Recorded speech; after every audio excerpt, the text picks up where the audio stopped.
man? This your boy BPM. Just doing a little testing, checking out my voltage.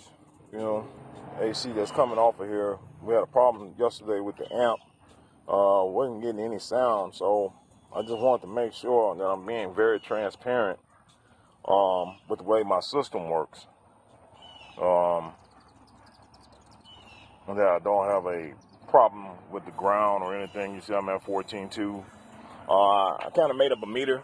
I actually had that running to my subwoofers, and they're actually playing. So as you can see, music is going through the Nemesis, and that's the AC voltage.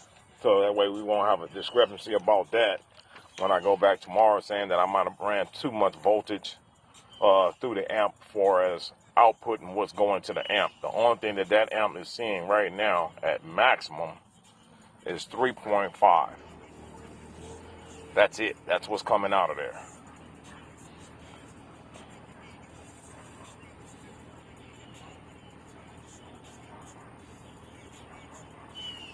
Oh, it's not 6, it's not 7, it's not 8, it's 3.5. Also, that's a low-end stereo, so there's no way that this Honda stereo can promote, 7 volts, 9 volts on a preamp output, because it's not preamp. It's running off of a radio that probably had a 100-watt speaker back there, if that.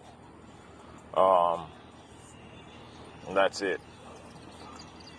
So I just wanted to put this out there, just making this video, just so people can see.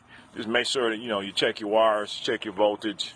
I made this up today, just to go through and check everything. And so everything is the way it's supposed to be. And that's set at 1 ohm. I'll show that here too.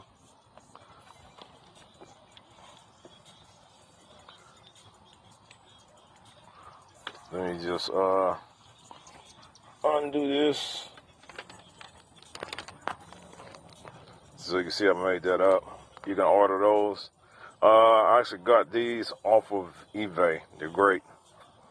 Like I say, you can make your own SMD meter with these. And you can check any figure. I got males and females, so I can check. But there you have it.